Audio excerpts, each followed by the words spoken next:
బట్టతలతో బాధపడుతున్నారా? ఆధునితనమైన పద్ధతిలో hair transplantation చేయబడును. Face clinic, Hyderabad.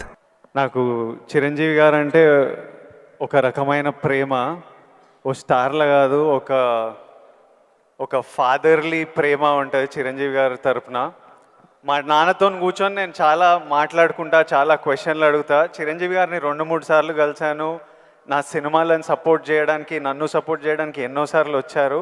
కాకపోతే మాట్లాడే టైం కుదరదు. సో ఈరోజు నేను చైర్లు పెట్టమన్నా మీ తరపున, నా తరపున కొన్ని మా నాన్నని ఎట్లా అడుగుతానో క్వశ్చన్స్, నాకు చిరంజీవి గారి గురించి, తన జర్నీ గురించి, మనందరికీ నాకు యూజ్ అయ్యేటివి, మీకు యూజ్ అయ్యేటివి ఏమైనా వస్తాయేమో, అలాంటి క్వశ్చన్స్ నేను అడగాలనుకున్నా. ఫస్ట్ చిరంజీవి గారు మీ అందరితో మాట్లాడే ముందు లాస్ట్కి మాట్లాడిపిద్దాం చిరంజీవి గారిని. First of all Chiranjeevi garu, we all love you. And అరే చిరంజీవి గారికి పద్మవిభూషణ్ వచ్చింది, అందరూ వేసుకోండి. ఫస్ట్ ఆఫ్ ఆల్ మీకు తెలుసా, అసలు ఇండిపెండెన్స్ వచ్చినప్పటి నుంచి ఇండియాలో ఒక 300 మందికి వచ్చింది పద్మవిభూషణ్. అంత రేర్ అవార్డ్ అది చిరంజీవి గారికి మన తెలుగు స్టేట్స్ నుంచి వచ్చింది. మనం అందరం చాలా గర్వంగా ఫీల్ అవుతున్నాము. సో చిరంజీవి గారికి చప్పట్లు అందరికి. First of all let's celebrate. Thank you Vijay. నేను మీ ఏవి చూస్తున్నప్పుడు, మా అందరికీ మీ జర్నీ తెలుసు. ఆ జర్నీ చూసినప్పుడల్లా మళ్ళీ లోపల ఎమోషన్ కలుగుతుంటుంది. ఇప్పుడు నేను ఈరోజు ఇక్కడ ఉంటానని నేను ఎప్పుడు అనుకోలేదు. ఫర్ ఎగ్జాంపుల్ మా నాన్న మిమ్మల్ని ఫస్ట్ టైం షేర్ చేసినప్పుడు మా నాన్న కన్నీళ్ళు వచ్చేసినాయి. ఎందుకంటే మిమ్మల్ని స్క్రీన్ మీద చూసి ప్రేమించి అదొక ఎమోషన్. ఎస్పెషలీ ఆ టైమ్స్లో అదొక విపరీతమైన ఎమోషన్. అలాంటిది మా కొడుకు వల్ల నేను చిరంజీవి గారితో స్టేజ్ మీద ఉన్నా, నన్ను కౌగిలించుకుంటున్నారు అన్నది ఇంటికి వచ్చిన తర్వాత కూర్చొని మాట్లాడుకునే ఎన్నో రోజుల, మొన్నటి వరకు కూడా మాట్లాడుకునే ఇన్సిడెంట్ అది. అంత స్ట్రాంగ్ ఎమోషన్. సో నాకు తెలియదు, మా నాన్నకు తెలియదు మేము ఈరోజు ఇక్కడ ఉంటామని. మీరు ఎప్పుడన్నా ఊహించారా ఈరోజు మీరు మెగాస్టార్ చిరంజీవి అవుతారని? మీకు ఈ పద్మభూషణ్, పద్మవిభూషణ్, ఇంత గుర్తింపు, ఇంత ప్రేమ అవుతారని మీరు ఎప్పుడన్నా, మీరు యంగ్ ఉన్నప్పుడు ఎలా ఆలోచించేవారు? ఎప్పుడన్నా ఊహించారా? ఇది నా ఫస్ట్ డౌట్. ఆ ఊహ ఒకే రోజు మొదలవలేదు. నా ఇంట్రెస్ట్ నేను అలా పెంచి పోషించుకుంటూ వెళ్ళే తరుణంలో నాకు కొన్ని విజువల్స్ అనేది నాకు కనపడుతూ ఉండేవి, ఊహించుకుంటుండేవాడిని.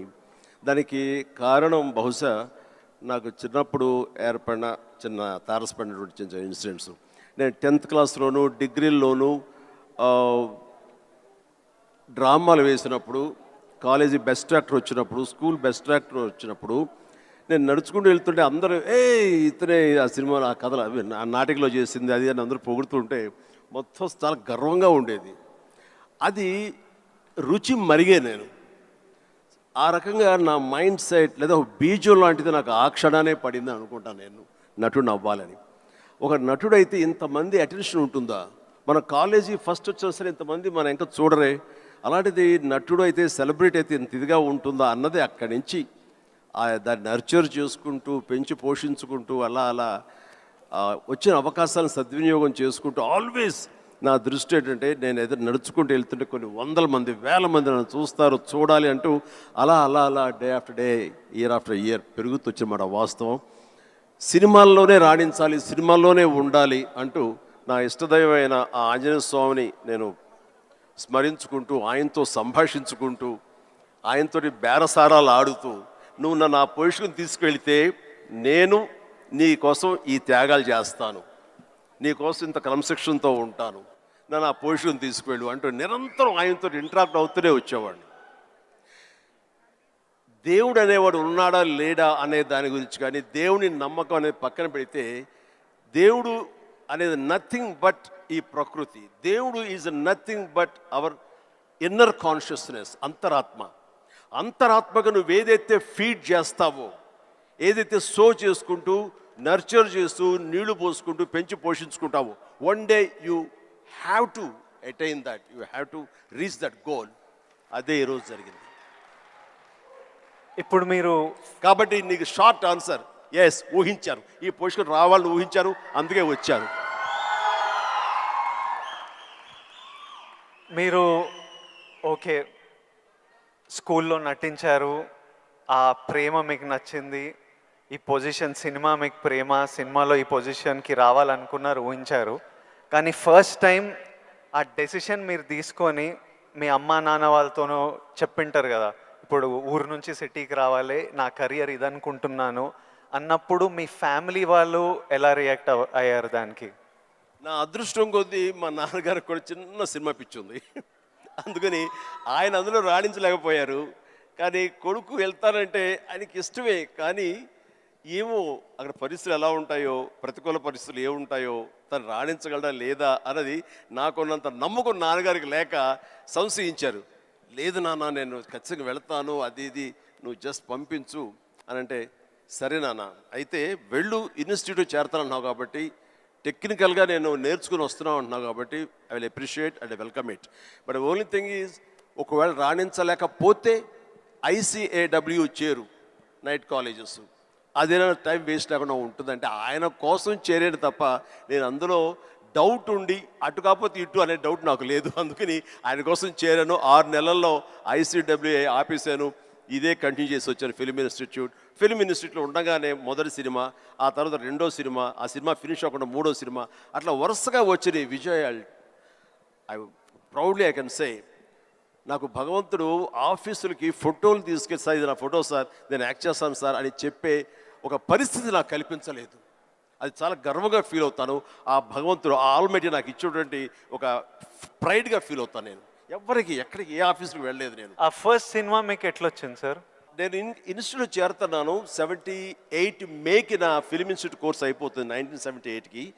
77 ఇనీషియల్గా అంటే జనవరి ఆ ప్రాంతంలో నా స్నేహితుడు సుధాకర్ అని వాడు మంచి అవకాశం వచ్చింది. కానీ పునాది రాళ్ళు అనే సినిమాలో 5గురిలో ఒక వేషం చేయాల్సి వచ్చింది. ఆ వేషం చేస్తే నా సినిమాలో నువ్వు చేయలేవు, వద్దు అని భారతీ రాజా గారు అన్నారు. నాకు వెళ్ళి వాళ్ళ దగ్గర నో చెప్పాలంటే భయంగా ఉంది, నువ్వు కొంచెం వస్తే కనుక నేను నో చెప్తాను, కొంచెం ఉంటుందంటే వాడికి భరోసాగా వెళదాం అని చెప్పి వెళ్ళాను. అండ్ వెళితే చేయడంటే అదేట్లాగా సడన్గా మేము ఫిబ్రవరిలో పెట్టుకున్నాం షూటింగ్, రాజమండ్రిలో అన్నీ సెట్ చేస్తున్నాం, రాకపోతే ఎట్లాగా అది దానికి లేదంటే నాకు గొప్ప అవకాశం వచ్చింది.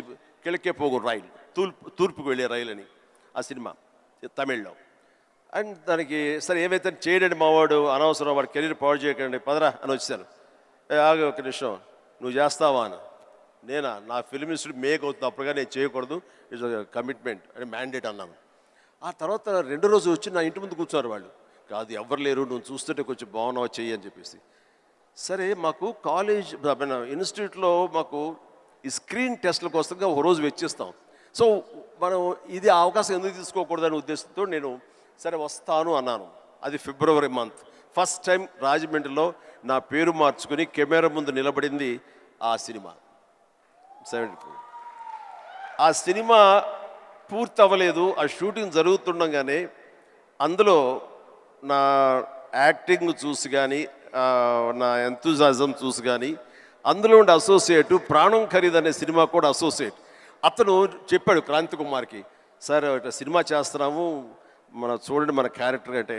ఆయన నన్ను పిలిచారు, బ్రహ్మాండంగా ఉంది, ఓకే రఫ్ అండ్ టఫ్గా ఉన్నాడు, మనకు కావాల్సిన క్యారెక్టర్కి పాలేరు క్యారెక్టర్కి బాగానే ఉంటాడు అని చెప్పి ఆ సినిమా షూటింగ్ జరుగుతుండగా బాపు గారు ఈ రాజమండ్రికి స్కౌటింగ్ వచ్చారు మనూరి పాండవులు సినిమాకి. ఆ సినిమా షూటింగ్లో నన్ను చూసి మనం అనుకునే క్యారెక్టర్కి, ఆ రఫ్ క్యారెక్టర్కి ఈ అబ్బాయి బాగుంటాడే అని వాళ్ళు బుక్ చేస్తారు. ఆ సినిమా చూసిన తర్వాత బాలచంద్ర గారు మహానుభావుడు, గొప్ప డైరెక్టర్, ఇట్లాగా సినిమా తర్వాత వచ్చింది. ఇదంతా కూడా దైవ సంకల్పం. I bound to be here with this position. దీన్ని ఎలా నేను నిర్వచించను? ఆల్మైటీ ప్రకృతి అనివ్వండి, భగవంతుడు అనివ్వండి, నా ఆంజనేయ స్వామి అనివ్వండి, ఆ తర్వాత దాన్ని ఆదరించి పెంచి పోషించిన వాళ్ళు మీరంతా. అంటే నేను ఎప్పుడు ఒక 2 విషయాల్లో బ్యాటిల్ జరుగుతుంటుంది చిరు సార్ హెడ్లో. ఒకటి ఏంటంటే డెస్టినీ. కొందరు ఏమంటారంటే రాసి పెట్టింది జరుగుతుంది, నీకు రాసి పెట్టుందిరా అనే ఆలోచన ఒకటి. ఇంకో నాకున్న ఆలోచన ఏంటంటే కంప్లీట్లీ నా డెస్టినీ నా చేతులు ఉంది, నాకు కావాల్సింది నేను గొడ్డు చాకిరి చేసి అది సంపాదించాలి, ఎవ్వరు మనకు చేసేటోళ్ళు లేరు, ఎవ్వరు చూసేటోళ్ళు లేరు, ఎట్లయినా మనం చేసి మనకు కావాల్సింది మనం సంపాదించుకోవాలన్నది. సో ఈ డెస్టినీ అనేది ఉందా, లేకపోతే కంప్లీట్లీ మన ఓన్ శ్రమనా, ఇది నాకు ఇప్పటిదాకా ఫుల్ క్లారిటీ అయితే లేదు. దీని మీద మీ థాట్ ఏంటి? డెస్టినీ అనేది ఎక్కడో ఏవి లేదండి. ఆ డెస్టినీ క్రియేట్ చేసేది కూడా మనమే. మనం క్రియేట్ చేసుకోవాలి. నా పాత్ ఎలా ఉండాలి, దట్ ఈస్ మై డెస్టినేషన్, నా డెస్టినీ ఇది. దాన్ని అచీవ్ అవ్వాలంటే నేనే చేయాలి, అది రీచ్ అవ్వాలంటే నేనే కష్టపడాలి, అక్కడ రీచ్ అవ్వాలంటే నేనే పరిగెత్తాలి, నేనే నడవాలి, నేనే కష్టపడాలి అని మనం అనుకుంటుండగా మన పాత్ మనమే లేచి చేసుకుంటూ ముందుకు వెళ్ళాలి తప్ప ఎక్కడ రెడీమేడ్గా ఉండి జన్మల ముందు ఇలా రాసిపెట్టి ఉంటుందంటే ట్రాష్. నేను నమ్మను. మనం సాధించుకోవాలి. మన భవిష్యత్తుకి మనమే ఇంజనీర్స్, మన భవిష్యత్తుకి మనమే నిర్మాతలం. ఎస్, మనమే ఆ డెస్టినేషన్ అన్నది, ఆ డెస్టినీ అనేది మనమే ఏర్పాటు చేసుకోవాలి. మనం ఏర్పాటు చేసుకుంటేనే అక్కడ ఉంది అది. ఇంకోటి, ఇప్పుడు ఈరోజు నేను ఇక్కడ ఉన్నాను, 10 yearsలో నేను ఎక్కడ ఉంటానో నాకు తెలియదు. అలాగే మీకు తెలుసు, మీకు విజువల్స్, నాకు కూడా నేను 20-25 ఉన్నప్పుడు నాకు కొన్ని విజువల్స్ కనిపించేటివి. ఇట్లా నేను నిలబడ్డ జనాలు, అరుపులు, ప్రేమ, సినిమా ఇట్లా నాకు కనిపిస్తుంటుంది. మీకు కూడా మీరు చెప్తున్నప్పుడు అది నేను కనెక్ట్ అయ్యా. అది ఆ విజువల్స్ కనిపించినా ఈరోజు నేను ఇక్కడ ఉంటా అని నాకు తెలియదు. 10 years తర్వాత ఎగ్జాక్ట్లీ లైఫ్ ఎలా ఉంటుందో మనకు తెలియదు. మీరు ఇంత జర్నీ చూశారు కాబట్టి మీకు ఆ విజువల్స్ కనిపించాయి, ఈరోజు ఇక్కడ ఉన్నారు. కానీ మధ్యలో స్ట్రెస్ తీసుకున్న రోజులు ఉండింటాయి, డౌట్ పడ్డ రోజులు ఉండింటాయి. ఇట్లాంటివి మీకు ఏం జరిగింది, దాన్ని ఎలా డీల్ చేశారు, మాకేమన్నా అడ్వైస్? ఎందుకంటే వీళ్ళందరికీ కూడా 5 yearsలో ఎక్కడుంటారు, 10 yearsలో ఎంత పెద్దగా అవుతారు, ఏం ప్రాబ్లమ్స్ వస్తాయో మనకు ఎవరికి తెలియదు. మన శ్రమ మనం చేయాలి 100%. బట్ ఇమోషనలీ, మెంటలీ, సైకలాజికలీ ఎలా ఉండాలో I think there is no better than this man and his journey. ఎవరి లైఫ్ కేక్ వాక్ కాదండి. అండ్ ఏది కూడా దేనికి కూడా షార్ట్ కట్స్ లేవండి. చాలా హర్డిల్స్ ఉంటాయి, తర్వాత ఎగుడు దిగుళ్ళు ఉంటాయి, ఎత్తు పల్లాలు ఉంటాయి, జయాపజయాలు ఉంటాయి, ఎగ్జైట్మెంట్లు ఉంటాయి, డిప్రెషన్లు ఉంటాయి. ఇవన్నీ కూడా తట్టుకుని వచ్చిన వాడిని, అవన్నీ నాకు జరిగినాయి. ఒకే ఒక ఎగ్జాంపుల్గా చెప్పాలంటే, నా మైండ్ సెట్ ఎలా ఉండిందంటే, ఒక ఉదాహరణకి చెప్పేస్తాను. న్యాయం కావాలనే సినిమా, శారద గారు ఆఫ్టర్ లాంగ్ గ్యాప్ రీఎంట్రీ, ఆవిడ ఒక డిఫెన్స్ లాయర్, నా తరపున కొంగర జగ్గయ్య గారు ఒక డిఫెన్స్ లాయర్, రాధిక ఒక దాంట్లో ఉంది, క్రాంతి కుమార్ గారు పైన క్రేన్లో ఉండి ఆయన కొంచెం ఆపరేట్ చేస్తారు, though is a producer. And 300-400 మంది, ఇప్పుడు ఇక్కడ ఎంతమంది ఉన్నారు ఈ హాల్లో అంతమంది జూనియర్ ఆర్టిస్ట్ తోటి ఉంది. అది లాస్ట్ వర్డిక్ట్ ఆ న్యాయం కావాలి సినిమాకి. సో అందరూ రెడీగా ఉన్నారు, నేను బయట ఉన్నాను. అసిస్టెంట్ డైరెక్టర్ వచ్చి పిలిచిన తర్వాత గబగ వచ్చేస్తే నా బోన్లో నేను నుంచున్నాను. అందరూ ముందు ఆయన, ఏంటంటే మేము కూడా పిలవాలా, వచ్చి ఇక్కడ పడి ఉండారా మీరు, ఏంటంట అప్పుడే సూపర్ స్టార్ అనుకుంటున్నారు మీరేమన్నా, ఉండండి ఇది పెద్ద పెద్ద యాక్టర్లు లేరా, జగ్గయ్య గారు, శారద గారు అనేసరికి ఒక్కసారి గుండె పిండేసట్ అయింది విజయ్. ఇందులో నా తప్పే ఉంది, బయటే ఉన్నాను, ఫ్లోర్ బయట, వాళ్ళు పిలిచారు, వచ్చాను, కూర్చున్నాను, ఇందులో తప్పేంటి, ఎందుకు అలా అరుస్తాడు, పైగా క్రెయిన్ పైన ఉండేసరికి ఆయన అరుపులు అందరికీ వినపడుతున్నాయి. అలాగే కామ్ అయిపోయాను. ఆ రోజు మధ్యాహ్నం భోజనం చేయబుద్ధి కాలేదు. సాయంత్రం ఇంటికి వెళ్ళిపోయిన తర్వాత నా ల్యాండ్ ఫోన్ వచ్చింది. నేనే క్రాంతి కుమార్ని మాట్లాడుతున్నాను. చెప్పండి సార్. ఏం లేదు, శారద జ్ఞాపక శక్తి లేకో ఏవో తెలియదు, ఫిల్మ్ తినేస్తుంది. అప్పట్లో కోట 400 లేదా 500 అడుగులు మాత్రమే ఇచ్చేవాళ్ళు రోజుకి. ఆయన స్ట్రెస్లో ఆయన ఉన్నాడు, ఆయన కోపాన్ని దాన్ని నా మీద చూపించుకున్నాడు. బట్ అది కాదు నన్ను ఎంత నిర్వీర్యం చేస్తుంది, ఎంత డిప్రెస్ చేస్తుంది, ఇంతమంది ముందు నేను ఎంత అవమానానికి గురవుతాను అనుకున్నాను.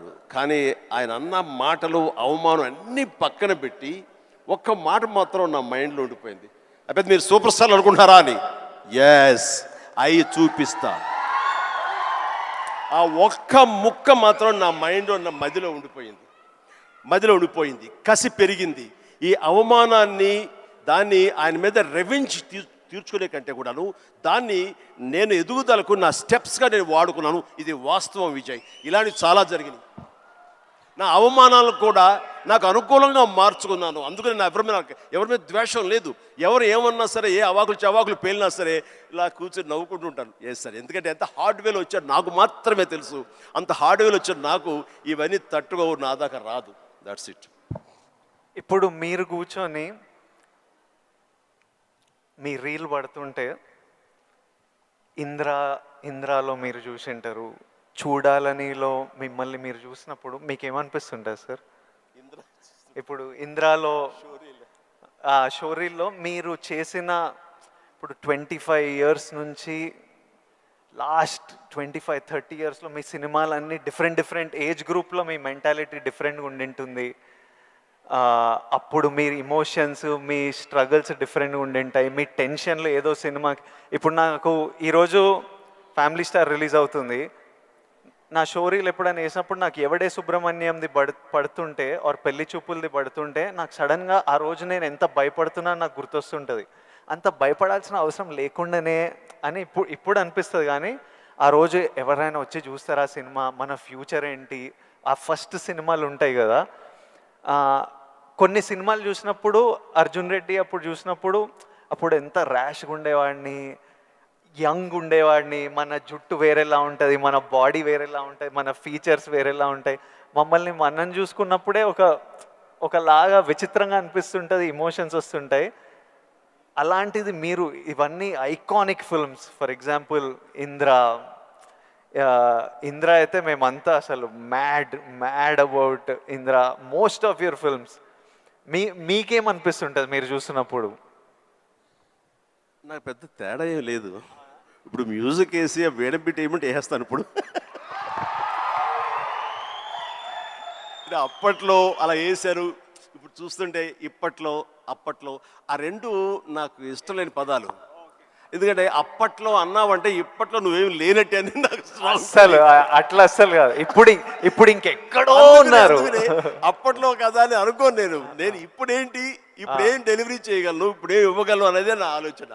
అలాగే ఉంటుంది. ఇప్పుడు మీరు అన్నట్లుగా ఇందాక షోరీలు చూస్తుంటే వైనా వేస్తాను ఇప్పుడు కావాలంటే అనిపిస్తుంటుంది. దానికి కావాల్సిన అంటే ఫిజికల్గా అప్పుడంత యాక్టివ్గా ఉంటామా లేదా అనే దాని మీద మనది మభ్య పెట్టుకోకూడదు. కానీ బట్ మిగతా ఎనర్జీ కానీ జోష్ కానీ అదే హుషారు, అదే రక్తం, అదే తీరు అంటే మాత్రం ఏం తేడా లేదు. అదే ఇప్పుడు కానీ ఒకటి మీరు అన్నట్లుగా నేను అర్జున్ రెడ్డిలో చూస్తుంటే ఆ రోజు నా కాన్ఫిడెన్స్, నా హెయిర్ స్టైల్, నా పొగరు ఇవన్నీ చూస్తుంటే అవన్నీ మీ పెట్టుబడులు. అది మీ క్యారెక్టరైజేషన్. నా ఉద్దేశం, నా సలహా ఏంటంటే ఎప్పుడు వాటిని వదులుకోకండి. అవన్నీ కూడా మీకు మీ క్యారెక్టర్ నిలబెట్టేటటువంటి మీ చుట్టూ ఉండే కంచు కోటలు అవి. దాని నుంచి ఎప్పుడు షార్ట్ అవడం కానీ దాన్ని అలా ఉండదు. ఎప్పుడు అదే పొగరుతో ఉండండి, అదే యాటిట్యూడ్తో ఉండండి. You will be loved by many millions of the people. అది మీ ఎస్సెట్. అది ప్రతి వాళ్ళకి ఒక ఎస్సెట్ ఉంటుంది.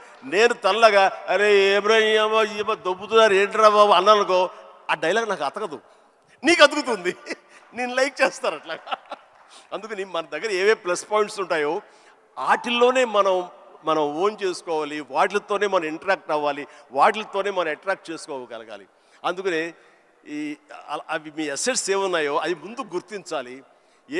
ఏ క్వాలిటీస్ అయితే ప్రజలు, ప్రేక్షకులు, ముఖ్యంగా మీ అమ్మాయిలు లైక్ చేస్తున్నారో దాన్ని మాత్రం వదులుకోవద్దు. Please do it.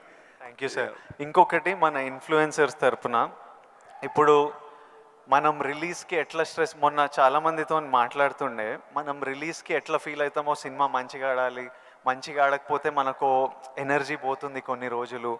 వాళ్ళకు మనకి ఇయర్లీ 1-2 ఉంటే వాళ్ళు రోజు ఒక రీల్ పెడుతుంటారు, రోజు ఒక వీడియో పెడుతుంటారు, ఆర్ వీక్లీ పెడుతుంటారు. పెట్టిన ప్రతిసారి వాళ్ళకి ఆ రీల్ ఎంత రీచ్ అయింది, ఎంతమంది చూశారు, ఎన్ని లైక్లు వచ్చాయి, వీటి మీద చాలా స్ట్రెస్ పడుతుంటారు. మళ్ళీ మనకు క్రిటిసిజం వచ్చినట్టు వాళ్ళకి క్రిటిసిజం వస్తుంటుంది.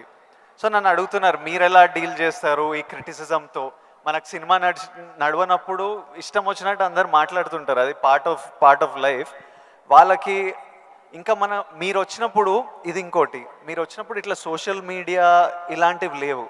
అప్పుడు ఈరోజు క్రిటిసిజం, ట్రోలింగ్ ఇవన్నీ ఇట్లా అంటుంటాం. ఆ రోజు మీకేముండేవి ఆ టైంలో, అండ్ దాన్ని మీరు ఎలా డీల్ చేసేవారు? విజయ్, దీనికి కూడా నాకు జరిగిన ఒక సంఘటన చెప్తాను. గ్రోయింగ్ స్టేజ్లో సరిగ్గా మీరు అందరూ వినాలి. గ్రోయింగ్ స్టేజ్లో మనం చాలా వల్నరబుల్గా ఉంటాం, బిక్కుమంటూ ఉంటాం, రాణిస్తామా రాణించమా అనే సమయంలో. ఇలాంటి సమయంలో మనం ఎప్పుడు కూడాను పాజిటివ్ అట్మాస్ఫియర్ ఉన్న చోట మాత్రమే ఉండాలి. అది ఏర్పరచుకోవటం మన చేతుల్లో ఉంది. నేను ఇంకా సినిమాలు స్టార్ట్ అవ్వలేదు. పాండీ బజార్, టీ నగర్, మెడ్రాస్, అక్కడ ఒక ఏరియా ఉంటుంది. అక్కడ చాలామంది సరదాగా ఈవినింగ్ కబుర్లు చెప్పుకోవడానికి వస్తారు. వచ్చినప్పుడు వాళ్ళ దగ్గర నేను సరదాగా వెళ్తే ఒక ఫ్రెండ్ తీసుకెళ్ళాడు, రా సరదా కూర్చొని ఒక టీ తాగి వచ్చేద్దామని. ఏంట్రా మీ ఫ్రెండా? ఎవరు? ఏం పేరు? శివశంకర్ వరప్రసాద్ అండి. ఆహా, ఓకే. ఏంటి సినిమాలో వేషాలు వేద్దామనా? అవునండి. అబ్బో ఏ వేషాలు అంటే, అవకాశం ఉంటే హీరోగా చేద్దామని. రే ఇట్లారా, వీడు ఎంత అందంగా ఉన్నాడు చూడు, వాడు ఫోక్లోర్ ఫేస్, ఎంత చక్కటి ముక్కు ఎక్కువ, వాడికే దిక్కుద్ది వాడు లేదు, ఈయన హీరో అయిపోతాడట. అరే బాబు, మేమంతా అదే పరిస్థితిరా, చాలా చాలే అన్నాడు. ఎందుకు హుషారుగా వెళ్ళిన వాడిని తిరిగి ఎంతో నిస్సారంగా డల్ అయిపోయి రూమ్కి వచ్చాను. వచ్చిన వాడిని ఎందుకు వెళ్ళానా అక్కడికి అని, నేను ఏ వ్యక్తిత్వ వికాస్ పుస్తకాలు చదవలేదు, ఏ గురువులు లేరు, ఏ సద్గురువులు లేరు, నాకు ఎవ్వరూ లేరు. ఆ టైంలో నా ఆంజనేయ స్వామి నేను ఇంటరాక్ట్ అవుతాను, చేసుకుంటాను, నా బాధలు ఆయనతో చెప్తాను, ఆయన నాకు సమాధానం చెప్పినట్లుగా నాకు అనిపిస్తుంది, ఆ సూచనలు తీసుకుంటాను, తద్వారా అలాగే నేను వెళుతూ ఉంటాను. నేను ఎవరు వెళ్ళమన్నారు అక్కడికి? వాళ్ళందరూ దిక్కుమాలి అదోలు కదా, ఫ్రస్ట్రేటెడ్ పీపుల్. అక్కడికి వెళితే నీకు ఉత్సాహం వచ్చేస్తుంది అనుకుంటావా? మన ఇద్దరం కూర్చున్నాం కదా, మన ఇద్దరం సరదాగా మాట్లాడుకుంటాం కదా, నేను ఎంకరేజ్ చేస్తున్నాను కదా, ఎవడెళ్ళమన్నాడు రా అని. అవును స్వామి, తప్పైపోయింది, నేను వెళ్ళకూడదు, చిచ్చి చాలు. ఆ క్షణం నుంచి, ఇది I'm talking about 1977 somewhere mid, ఆ రోజు నుంచి మళ్ళీ పాండీ బజార్ వైపు నేను వెళ్ళలేదు. మనం నెగిటివిటీ ఉన్న చోటకు వెళితే, మనం కన్సాలిడేట్ అవుతాం, వెళితే కనుక మనం షార్టర్ అయిపోతాం. దీనికి బెస్ట్ ఎగ్జాంపుల్ అందరికీ తెలిసేలాగా చెప్పాలంటే విజయ్, మనం స్లాబ్ వేస్తే ఆ రోజు వర్షం పడకూడదని అందరం కోరుకుంటాం, చాలామంది తెలుసు. వర్షం చుక్క ఒక్కటి పడితే ఆ రోజున మొత్తం స్లాబ్ అంతా మళ్ళీ వేయాల్సి వస్తుంది, మొత్తం నిరుపయోగం అయిపోతుంది. బట్ ఆరిన తర్వాత 2 days అయిన తర్వాత అదే నీరు క్యూరింగ్ కోసంగా మళ్ళీ వాడుకుంటుంటారు. అంటే ఇంట్లో మహిళలకు తెలియాలంటే పెరుగు తోడు పెడతామండి. ఆ పెరుగు తోడుకున్న సమయంలో ఒక చిన్న నిమ్మకాయ ఇంత ఉప్పు పడింది అనుకోండి, మొత్తం విరిగిపోతుంది. అదే తోడుకున్న తర్వాత అదే ఉప్పు, అదే నిమ్మకాయ పిండుకుంటే ఆ రుచే వేరు. నేను అలా అనుకుని నాకున్న ప్రతికూలాలని నా అనుకూలంగా నేను మార్చుకోవడం మూలంగా నాకు ఇంత మానసిక స్థైర్యం, మానసిక ధైర్యం వచ్చింది. నేను ఎప్పుడు అది అట్రిబ్యూట్ టు మై ఐడల్, నా భగవంతుడికి చూస్తుంటాను. ఈరోజు చాలామంది అనొచ్చు, లేకపోతే నేను నమ్ముతాను దాన్ని, దేవుడు అనేవాడు లేడు, దేవుడు అనేవాడు nothing but inner consciousness. But అది చిన్నపిల్లలకి చెప్పకూడదు, చిన్నపిల్లలకి చెప్తే కన్ఫ్యూజ్ అయిపోతారు. సో భగవంతుడు ఉన్నాడనే నమ్మండి, భగవంతుడి ఇంటరాక్ట్ అవ్వండి. ఇవన్నీ కూడా లేటెస్ట్ స్టేజ్లో ఇవి నాతో నేను సంభాషించుకోవడం తర్వాత తెలుస్తుంది. బట్ ఎస్, దట్ హౌ నన్ను నేను మలుచుకుంటూ ఈ స్టేజ్కి వచ్చాను. ఇప్పుడు ఒక చిన్న కాంప్లికేషన్ సార్, మా జనరేషన్ ఇప్పుడు కొత్తగా మీకు కూడా మనందరికీ ఒక చిన్న కాంప్లికేషన్ ఏంటంటే, అప్పుడు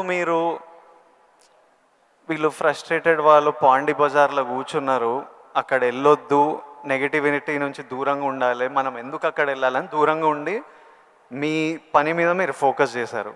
ఇప్పుడు ఇంటర్నెట్ వచ్చేసరికి మనం ఎక్కడ పోవక్కర్లే, మనం పాండీ బజార్ వెళ్ళకపోయినా వాళ్ళు ప్రతి దగ్గర చుట్టుపక్కల అందరికీ ఉంటారు, వాళ్ళ వీడియో వాళ్ళు చేసుకుంటే కింద ఎవడో వచ్చి వేస్తూనే ఉంటారు. ఇప్పుడు దీన్ని ఈ జనరేషన్ ఎట్లా డీల్ చేయాలి? ఇప్పుడు కొత్త రకాల ప్రాబ్లం వస్తున్నాయి ప్రతి ఇయర్.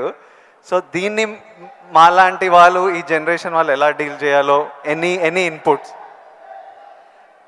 ఆ రోజుల్లో మాకు ఇలాంటి సోషల్ మీడియా ఇది లేక ఏదైనా సరే అంతర్మదనంలోంచి పుట్టుకొచ్చేటువంటి ఆ రిజల్ట్, ఆ నవనీతం అంటామో ఏమంటామో క్రీమ్ అంటామో అదే మమ్మల్ని ముందు నడిపిస్తుంది. కానీ ఈ రోజున ఎవరికి ఏ డౌట్ వచ్చినా ఏమొచ్చినా అబండెంట్ ఇన్ఫర్మేషన్ ఈరోజు మన చేతిలో దొరుకుతుంది. బట్ ఓన్లీ థింగ్ ఈజ్ నువ్వు దాన్ని పాజిటివ్ సైడ్ విష్ చేస్తున్నావా, నెగిటివిటీ సైడ్ విష్ చేస్తున్నావా? నెగిటివ్ సైడ్ అనేది చాలా ఈజీగా అట్రాక్ట్ అయిపోతాం మనం. అది ఎగ్జైట్మెంట్ ఇచ్చేస్తుంటుంది అండ్ ఎక్కడ లేనటువంటి హుషారుని ఇచ్చేస్తుంటుంది. అది అలా కాదు, ఇది హుషారు ఇవ్వకపోవచ్చు, బట్ ఇది జీవితాన్ని ఇస్తుంది. రెండిట్లో ఏది కావాలి నువ్వు కోరుకోవాలి. కోరుకుంటే రెండిటికి సంబంధించిన ఇన్ఫర్మేషన్ ఫుల్లెస్ట్గా నీ చేతుల్లో ఉంటుంది. ఎప్పుడు ఏ డౌట్ వచ్చో సరే ఇంకో గురువుని ఎవరిని అడగక్కలేదు, జస్ట్ నీ ఫింగర్ టిప్స్లో నీకు ఉంటుంది. దీనికి మార్గం ఏంటి, ఎలా ఉండాలి ఏంటి అని చెప్పే గురువులు ఎంతోమంది ఉన్నారు. అందుకని నేను కూడా ఏం చేస్తుంటే జపనీస్గా వాళ్ళ సేయింగ్స్ కానివ్వండి, ఇలాంటివి కొన్ని ఉంటాయి. అవన్నీ నేను మధ్య మధ్యలో వస్తుంటే వాటిని ప్రిజర్వ్ చేసుకుంటుంటాను, అన్ని కంపెల్ చేసుకుంటూ తీరుగా ఉన్నప్పుడు వాటిని చూస్తూ ఉంటాను. అవి 1-2 సార్లు నేను ఓన్ చూసుకుంటుంటే నా క్యారెక్టర్ అది హెల్ప్ అవుతాయి అనుకుంటాను. అలాగా ఈరోజు నిజంగా బోల్డ్ అంత ఇన్ఫర్మేషన్ ఉంది. అండ్ సీక్రెట్ అనే ఒక బుక్ నేను ఒక 20 ఏళ్ల క్రితం చదివాను. అది నా ఎంత ఇన్ఫ్లుయెన్స్ చేసింది, ఎంత ఉపయోగపడింది నాకంటే అంత ఇంత కాదు. అట్లాగే డే టు డే లైఫ్లో నేను ఎలా ఉండాలి అంటంలో డోంట్ స్వెట్ స్మాల్ స్టఫ్ అనే ఒక బుక్ ఒకటి ఉంది. నేను పెద్ద రీడర్ ఏం కాను, బట్ ఎవరైనా సజెస్ట్ చేసిన అంటే ఈ బుక్ చదువుతుంటే ర్యాండమ్ ఒక పేజీ తీస్తే ఒక ఇన్ఫర్మేషన్ ఉంటుంది. అందులో ఎలా నడుచుకోవాలనే దాని మీద ఉంటుంది. మన పని వాళ్ళ మీద మనకు చాలా కోపం వచ్చేస్తుంది, మన వర్కర్స్ మీద. మరి చెప్తే అర్థం చేసుకోరా ఫూల్ అని వాడు చెబితే వెంటనే అర్థమైతే వాడు మరొక మెగాస్టార్ అవుతాడు. వాడు ఆ పరిస్థితి ఎందుకు ఉంటాడు? తన స్థాయి, తన ఐక్యూ అలాగే ఉంటుంది కాబట్టి వాడికి నువ్వు అడ్జస్ట్ అవ్వాలి. So better try to live with the imperfection అన్నాడు. అది నీకు హాయిని చేకూరుస్తుంది. వాడికి ఇన్పర్ఫెక్షనే కాబట్టి ఓపిక ఇంకోసారి చెప్పుకో, అర్థమయ్యేలాగా ఇంకోసారి చెప్పుకో.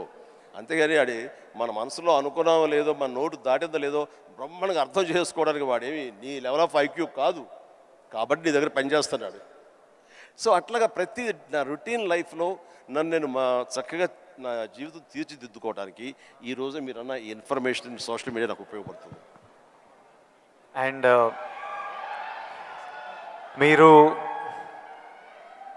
మీరు మెగాస్టార్ అవ్వకముందు మీరు కూడా ఒక మిడిల్ క్లాస్ ఫ్యామిలీ నుంచి వచ్చారు.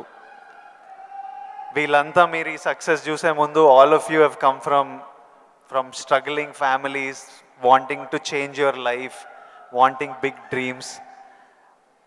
We wanted to know, I personally wanted to know, మీకు మీ ఇప్పుడు mega star, mega family, huge family అందరికీ మీరు గైడింగ్ లైట్, ఫౌండర్, ఒరిజిన్స్. ఇవన్నీ అవ్వకముందు మీకెవరు ఒక ఫ్యామిలీ స్టార్? మీ ఫ్యామిలీ స్టార్ ఎవరు? కోర్స్ మా నాన్నగారే నా ఫ్యామిలీ స్టార్. నాన్నగారు ఎవరికైనా సరే ఆయన ఫ్యామిలీని ఎలా చూసుకుంటారు అనేది నేను ఆయన దగ్గర నుంచి నేర్చుకున్నాను. నాకు మా ఫ్యామిలీ హీరో అయినా, నా ఫ్యామిలీ స్టార్ అయినా మా నాన్నగారే. మా అమ్మకు 5-6 మంది చెల్లెళ్ళు ఉండేవాళ్ళు. మా తాత చనిపోయారు, వీళ్ళ దిక్కులేని వాళ్ళు అయిపోయేవాళ్ళు. మా నాన్నగారికి అరాకొరా జీతం అయినా సరే ఆ జీతంలో వాళ్ళ మరదలను కూడా చేరదీసి అందరికీ పెళ్ళిళ్ళు చేసి వాళ్ళందరినీ తన బిడ్డలా చూసుకున్నారు. నాకు అనిపించింది ఫ్యామిలీ వాల్యూస్ కాపాడుకోవడానికి ఒక వ్యక్తి అనేవాడు నిర్ణయించుకుంటే ఎలాంటి ఢోకా లేదు.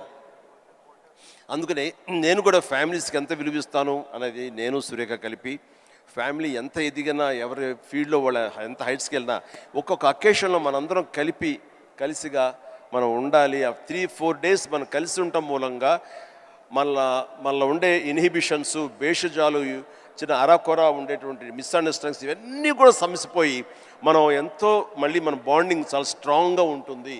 సో ఇదే విధంగా మనం వెళ్ళొచ్చు అంటాం. మన ఈ మధ్య సంక్రాంతికి అలాగే కలిసాము. దానికి ఎన్ని నెలలు ఎఫర్ట్స్ ఉన్నాయో తర్వాత పక్కన పెట్టి అందరూ సెలబ్రిటీసే కాబట్టి. బట్ దాని రిజల్ట్ ఏంటి, అమెరికా మేము వెళ్ళినప్పుడు ఏమంటే ఆ ఫోటో చూస్తుంటే ఇంత బిజీ పీపుల్ ఇలా కలిసి సంక్రాంతి బాగా స్పెండ్ చేస్తున్నారే, మనం ఇలాగే ఉంటాము, మనం కూడా అనుకుని కలవచ్చు కదా, ఎందుకు కలవం అనేది ఆ ఫోటో మాకు ఎంత ఇన్ఫ్లుయెన్స్ చేస్తుంది. ఆ పిక్చరు ఇది మీరు ఎంత గ్రేట్ మెసేజ్ ఇచ్చారు మీరు అనేది అంటుంటే వావ్ థ్యాంక్ యూ అనుకున్నాను. మీరందరు కలిసి సెలబ్రేట్ చేస్తుంటే మేమంతా చాలా ఎంజాయ్ చేస్తాం. మీరు దోశలు చేస్తుంటారు అందరి కోసం. మీకు మీరు ఎలాంటి సినిమాలు చూడడానికి ఇష్టపడతారు Chiru sir? What films do you enjoy watching? చెప్తే నవ్వుతారు వాళ్ళు, తెలియాలి మా అందరి క్యూరియాసిటీ. ఎందుకంటే మా ఇంట్లో నవ్వుతారు. అది మిక్కీ మౌస్, లార్ల్ అండ్ హార్డీ, ఇలాంటి సినిమాలన్నీ చూస్తుంటాను. అండ్ ఇది మన ఇలాంటి సినిమాలన్నీ కామెడీ సినిమాలు చూస్తుంటాను. సినిమాలుగా చూస్తే జాకీ చాన్ సినిమాలు చూస్తుంటాను, యాక్షన్ హై ప్యాక్డ్. ఇంకొంచెం బెటర్ సినిమాలు అంటే ఇప్పుడు టాప్ గన్ అని మొన్న వచ్చింది కదా, టామ్ క్రూజ్, ఇలా చూస్తుంటాను. ఏమంటే ఆ లవ్ స్టోరీ ఏమన్నా చూసారా మీరు? ఎంత బాగుంది టైటానిక్ షిప్, మీరు చూడాలంటే వావ్ గ్రేట్ మూవీ ఎస్ అన్నాను, కానీ నేను దాన్ని చూడలేకపోయాను. అంటే ఏదో విషాదం, బాధ అది అన్ని. అందుకనే నేను సినిమాలకు సంబంధించి మాత్రం లైట్ హార్టెడ్ ఫిలిమ్స్ చూస్తాను. అందుకని నాకు మా గ్రాండ్ డాటర్స్తో మాత్రం మంచి మ్యాచ్ అవుతుంటుంది. అందుకని వాళ్ళు ఎంతసేపటికి కోకో మిలన్ ఇలాంటివి కొన్ని చూస్తుంటారు, నేను కూడా వాళ్ళతో కూర్చొని అలా చూస్తూ ఉంటాను. వాళ్ళు వెళ్ళిపోతారు కానీ ఇంకా అలా చూస్తూనే ఉంటాను. ఏమండి ఆపేయండి, వెళ్ళిపోయినాడు, అవునా కదా బాగానే ఉందని. అంటే ఆ మిక్కీ మౌస్ వాటిలో ఉండే టైమింగ్ అని అది కానీ ఆ క్రియేటివిటీ చాలా ఇంట్రెస్టింగ్ ఉంటుంది, అలా చూస్తూ ఉంటాం. అందుకనే నవ్వుకుంటారు ఎవరైనా సరే. And one last question sir, మన లైఫ్ ఐ నో పర్సనలీ నా లైఫ్ చాలా మారిపోయింది లాస్ట్ 10 yearsలో. మీ లైఫ్ ఎంతో మారిపోయి ఉంటుంది ఫ్రమ్ మీరు స్టార్ట్ అయినప్పటి నుంచి ఈ రోజుకి. కానీ నాకు ఇంకా నా హెడ్లో ఇంకా ఆ పిల్లోడిని, ఎందుకంటే నేను 25 years వరకు ఒక లైఫ్ చూశాను, ఇప్పుడు 34. ఐ వాంట్ టు నో, ఇంకొన్ని అలవాట్లు అలా ఉండిపోతాయి. ఫర్ ఎగ్జాంపుల్ కొన్ని మిడిల్ క్లాస్ అలవాట్లు, అలానే మీరు ఎంత లగ్జరీ ఎంత డబ్బు చూస్తున్నా కొన్ని హ్యాబిట్స్ అలా ఉండిపోతాయి. ఫర్ ఎగ్జాంపుల్ నేను ఇప్పటిదాకా నా షాంపూ బాటిల్ అయిపోతే ఇంకా దాంట్లో నీళ్లు నింపి ఇట్లా షేక్ చేసి పోసుకొని అప్పుడే బాటిల్ పడేస్తాను, లేకపోతే నా వల్ల కాదు పడేయడం. అట్లాంటిది మీకేం హ్యాబిట్స్ ఉన్నాయి ఈ రోజు వరకు? నా మనసును టచ్ చేసావు. నేను నా గోడు చెప్పుకుంటాను. లైట్లన్నీ ఆన్ చేసి వెళ్ళిపోతానండి, నేను మళ్ళీ వెళ్ళి అన్నీ ఆఫ్ చేసుకుంటూ వెళ్తానండి. టెల్ మీ ఒక 5 చెప్పండి ఇలాంటివి. అలాగా తర్వాత హీటర్ ఆన్ చేస్తారు, గీజరు, అంత స్నానం అయిపోతే వెళ్ళిపోతారు. నేను ఎత్తుక్కుని గీజరు ఆన్ చేస్తాను. ఇప్పుడు టెన్షన్ ఎక్కువైపోయి ఏం చేస్తారంటే నా మొబైల్లోనే మా ఇంట్లో ఉండే ఆల్ లైట్స్, ఏసీస్ ఇవన్నీ. మీరు నమ్మరు, ఇవాళ చరణ్ ఏదో బ్యాంకాక్ వెళ్ళిపోయాడు, వెళ్ళిన తర్వాత ఆవిడ ఫ్లోరు క్లోజ్ చేశారు. ఏమైనా లైట్లు ఆన్ చేసి వెళ్ళిపోయారు ఏంటో చెప్పేసి మొబైల్ యాప్ ఓపెన్ చేసి, అరే చాలా 5-6 లైట్లు ఆన్ చేస్తున్నాయి, ఎవరి కోసం ఇవి చూసుకోరు వ్యధవాలు అని చెప్పేసి మొత్తం అంతా కలిపి అన్నీ ఆఫ్ చేసుకుంటూ వచ్చాను. దీన్ని మిడిల్ క్లాస్ మెంటాలిటీ అంటారు. ఇది అవసరం. ఈ రోజున వాటర్ కూడా ఎక్కువ. Yes thank you. ఈ రోజున నువ్వు అంటున్నావు నువ్వు షాంపూ చెప్పావు కదా, నేనేం చేస్తాను చెప్పనా? అయిపోయిన సోపులన్నీ కలిపి గట్టిగా కంప్రెస్ చేసి, ఇది నిజమండి, నమ్మరు ఇది చెబితే. సో ఇలా నీళ్లు పోసుకునే కుదించి ఆఖరిగా షాంపూ అది నేను వాడతాను. అందుకనే ఆయన చెప్పగానే ముందు నాకు చాలా రిలేట్ అయ్యాను నేను. సో సోప్ ముక్కలన్నీ కలిపి కంప్రెస్ చేసి అదో సోప్లాగా వాడి అది వాడతాను. అంటే ఇది మన మెంటాలిటీ అలా ఉంది, అలా చేయాలి. ఈ రోజున అలాగే వాటర్ కూడా నేను చెప్తాను, ఈ వాటర్ క్రైసిస్ రాబోతున్నందుకు ఈ మధ్య మేము బెంగళూరులో హౌస్ కట్టామండి. బెంగళూరులోనే ఎంత నీటి ఎద్దడి ఉందని మీకు అందరికీ తెలుసు. అక్కడ ఇంకుడు గుంటల్లాగా పెట్టి వాటర్ని గ్రౌండ్లో ఆ వాటర్ బెడ్స్ మెయింటైన్ చేయడం కోసం ఎవరు ప్రయత్నాలు చేయలేదు. అలాంటివి చేయాలని చెప్పేసి నేను 1 year బ్యాక్ అని అన్నీ ఏర్పాటు చేశాను. ఇప్పుడు ఈ మధ్య దాన్ని ట్వీట్ చేశాను, ఇలా చేశాను బెంగళూరులో నా ఇంట్లో. ఇది ప్రతి ఒక్కరు చేసే కనుక ఆ నీటి రిజర్వ్ మన కన్జర్వేషన్ మనం ప్రొటెక్ట్ చేసుకోవచ్చు అని చెప్పేసి ఇది చాలా అవసరం అండి. ఇది ఇలాంటివన్నీ కూడా చూసేవాళ్ళకు ఉంటుంది. రేపు పొద్దున మేము సంద కలిపి సోపు ముక్కలని మడతపెట్టి అని రాస్తారు, అది ఎగత్తాళిగా రాస్తారు. మీరు దాని నుంచి నీతిగా రాయండి, 10 మందికి ఉపయోగపడుతుంది. వాటర్ ఇంత జాగ్రత్తగా మన షాంపూలు కానీ విజయ్ దేవరకొండ, చిరంజీవి లాంటి వాళ్ళు ఇలా వాడుతున్నారు. వాళ్ళు సూపర్ స్టార్స్ అయ్యి ఉండొచ్చు, లగ్జరీ లైఫ్ అయితే అయి ఉండొచ్చు. అయిపోగా తీసి పడేరండి, అందులో నీళ్లు పోసుకుంటూ షేక్ చేసుకుంటూ వాడతారు. సోపు ముక్కల్ని 4-5 ముక్కల్ని అతికించుకుని ఒక సోపుగా చేసుకుని మళ్ళీ ఏదో వారం పాటు వాడుకుంటారండి. అండ్ ఒక ట్యాప్ ఓపెన్ చేసి షేవింగ్ చేసుకున్న ఇంకోటి చేసుకున్న ఆ వాటర్ని వేస్ట్ చేయకుండా ప్రొటెక్ట్ చేసుకుంటారండి. లైట్స్ అన్నీ ఆఫ్ చేసుకున్నావా లేదా, గీజర్ అన్నీ ఆఫ్ చేసావా లేదా అని వస్తే చూసుకుంటూనే ఉంటామండి, despite our busy schedules. So సామాన్యులకి ఇంకెంత బాధ్యత ఉంది, చెయ్యాలి. అందుకని ఇవన్నీ కూడా మీరు సరదాగా రాసుకున్నా సరే వీటి వెనకాల ఆంతర్య మాత్రం సీరియస్నెస్ మీ ద్వారా, మీలాంటి ఇన్ఫ్లుయెన్సర్స్ ద్వారా ప్రజానీకానికి వెళ్ళాలి, ప్రతి వాళ్ళు ఉండాలి. అందరూ తల ఒక చేయిస్తేనే, సో ఒక బిందు కలిస్తేనే సింధు అన్నట్లుగా మీరు అందరూ అనుకుంటేనే నీటి ఎద్దడి లేకుండా జరుగుతుంది, ఈ పవర్ కట్ లేకుండా జరుగుతుంది. అందుకని ఆ రకంగా ఇన్ఫ్లుయెన్సర్స్ వీళ్ళందరూ ఉపయోగపడాలి. చాలా మంచి క్వశ్చన్ వేసి టచ్ చేసాం.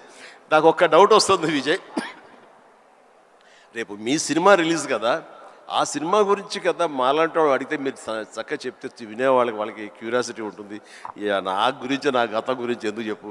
ఇదే ఇంట్రెస్టింగ్ సార్, ఇది మా అందరికీ పనికొచ్చే యూస్ఫుల్. నేను మిమ్మల్ని కలిసినప్పుడల్లా ఈ టాపిక్ మాట్లాడదామని కూర్చుంటా, కానీ మీకు షార్ట్ రెడీ, మిమ్మల్ని ఎప్పుడు సెట్స్ మీద కలుస్తా లేకపోతే ఈ ఫంక్షన్లలో కలుస్తా. ఈరోజు మంచిగా నాకు ఆపర్చునిటీ దొరికింది.